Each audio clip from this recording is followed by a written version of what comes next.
Good morning, everyone, and welcome back to the channel. I am Sarah Roberts. Feel free to do the like and subscribe thing if you haven't already. It really helps me out in the algorithm as I attempt to get this channel monetized, which that would be great right about now. My hot water heater went out this morning, so that's why I'm standing here cosplaying as your dad who's about to pick you up from soccer practice and take you out to get an ice cream.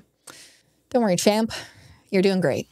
We have a new statement from the Kobold Press CEO that I'm going to go over today. It's from the State of Play. Kobold Press issues the No AI pledge.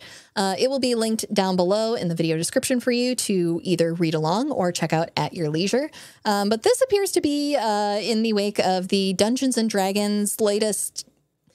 I don't know. Do we call it an AI scandal or do we just refer to it as news at this point? I don't know. It feels like the CEO of Hasbro and the folks over at WotC, it's like the right hand and the left hand aren't talking to each other. It's a very strange dynamic that we keep seeing play out in the news. But Kobold Press is reiterating their No AI pledge for their products, and let's go through it and discuss it. So this is the State of Play. Kobold Press issues the No AI pledge. This was posted to their online blog, and I will link it down below for you to go and read later, should you wish.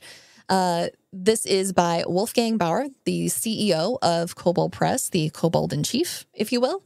And it was published yesterday, September 19th, 2024. There are some articles linked in this, which he does reference, and we can go take a look at those after. But for now, let's just stick to the Kobold Press commitment that they put forward here.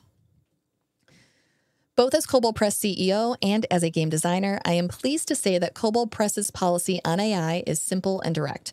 We don't use generative AI art, we don't use AI to generate text for our game design, and we don't believe that AI is magical pixie dust that makes your tabletop games better. The term AI is simply everywhere in the news right now. True. It's in Dungeons & Dragons, it's baked into new U.S. Department of Defense drones, it's rejecting healthcare insurance claims, creating phony travel guides, and judging unemployment insurance in Nevada. And all of those receipts are linked. Again, we will look at those in a minute.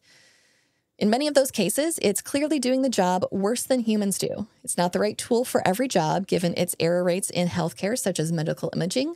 It's barely the right tool for any job. We should be skeptical about AI snake oil. It's not useless, but it's not miraculous. In some places, it simply does not belong at all.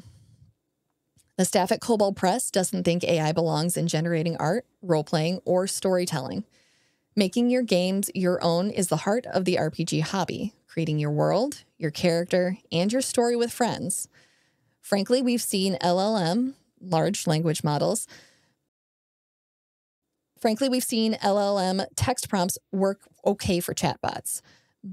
But we play RPGs to play with our friends, not software. The Kobold Press policy against AI has been in place since the rise of Midjourney and similar tools in 2022. We looked at them, learned that they were trained on images that ripped off working artists and violated their copyright, and rejected them as unethical tools that require theft from creatives. Art director Mark Riddell and the entire creative team are incredibly proud of the artists and cartographers who produce the amazing images, characters, creatures, maps, and scenes published by Kobold Press.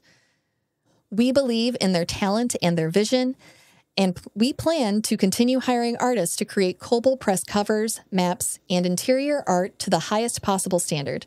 No AI-generated art or maps are permitted in our game books. For game design, we hold the same position.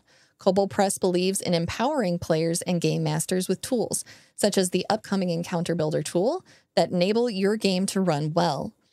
But the emphasis is on your game, not a machine-generated GM or a set of prompts for a design built on an LLM training on clear infringement of existing work. The spark of every GM's creativity doesn't glow any brighter with AI. None of our game design is generated with AI, and we aim to keep it that way. Kobold Press believes that tabletop is about fueling everyone to do their own creation and have the joy of making something unique to them. Tabletop games connect players with original stories, and we aim to use human-designed, developed, and play-tested materials to strengthen every home game. It should always be fun and entertaining to host your own game nights. AI is not required to run your game, and it is not required to design it. And they have on here as well, which is an interesting move, in my opinion. But they go on to say, if you support Kobold Press in this policy, please feel free to sign below in support. And you can go ahead and input your name, your company's name, your email, and then you just verify that you're not a robot. And there are 42 people already who have gone through and signed this. Now, I'm not really sure what that means other than, you know, just showing support. I'm not sure if you end up on a mailing list. If you do, let me know. But I think this is a step in the right direction for Kobold Press. I think reiterating their stance is fantastic. And I agree with what they say. You don't need AI to run your game, and you don't need it to make it better. Most GMs put such pressure on themselves to improve or get an edge over, you know, telling a great story. And honestly, from what I've seen of AI tools so far, when people try to implement them into TTRPGs, they're just not good.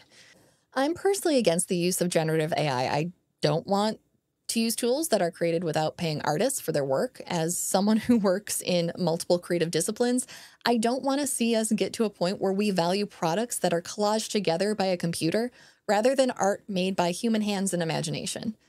Now, there are some places where I do personally want to see accessibility and automation improved through the use of technology. I like having tools that automatically remove backgrounds from my photos when I'm making thumbnails. That saves me a ton of time in my workflow. I love the speech-to-text feature that my paid copy of DaVinci Resolve has. It's not 100% accurate, but it's significantly better than the one I was using in Premiere Pro. And if my time correcting captions is cut down from an hour to roughly 10 to 15 minutes on a 2-hour project, awesome. And while I absolutely hate the Write For Me feature Grammarly has, I like how it helps me with my grammar because English is a weirdly complicated language and I overuse commas. There you go. I said it. I'm a comma overusing freak, and software helps me curb that. My deep, dark secret is out to the world. You may now proceed to cancel me. This isn't a plug, by the way. These companies have no clue that I freaking exist, or I don't know. Maybe they do. I don't know. Do you think Grammarly watches TikTok lip sync content? YouTube also just announced that they're beta testing auto-translated closed captions. Will they be as robust and accurate as closed captions translated by humans? No, probably not. It's probably going to have similar quirks to the Google Translate app. I bet dollars to donut that app is the building template that they use to make that feature. I don't know for sure, though. Obviously, if you work for YouTube and you want to chat about it off the record, I don't know, shoot me an email. DM me somewhere.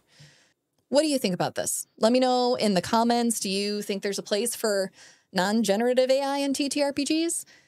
As always, thanks for watching. I am still on a quest to monetize this channel as I continue to track what feels like the imminent demise of one of my main platforms and the baffling algorithm changes of another one. As of today, I am at 811 out of the 4,000 public watch hours I need to fully monetize, so thank you for that. We're making progress, folks. If you're looking for more content from me, I recently posted a vlog of my trip to the Michigan Renaissance Fair, and on Monday, I will be posting my review of Moulin Rouge the Musical. I'm on the press list for Broadway in Detroit this year, and the national tour of the show just started its run here last week, so if you're interested in hearing more about that, keep an eye out. I'm still debating if I want to keep my review about just the show I attended, or if I want to give my thoughts on how changes to the story from its 2001 source material impacted the plot of the show. If you're interested in that kind of analysis, let me know in the comments. It'll help me gauge how much writing I have to do this evening. Until next time, have a lovely day, everyone. Stay nerdy and awesome, and I'll see you in the next video.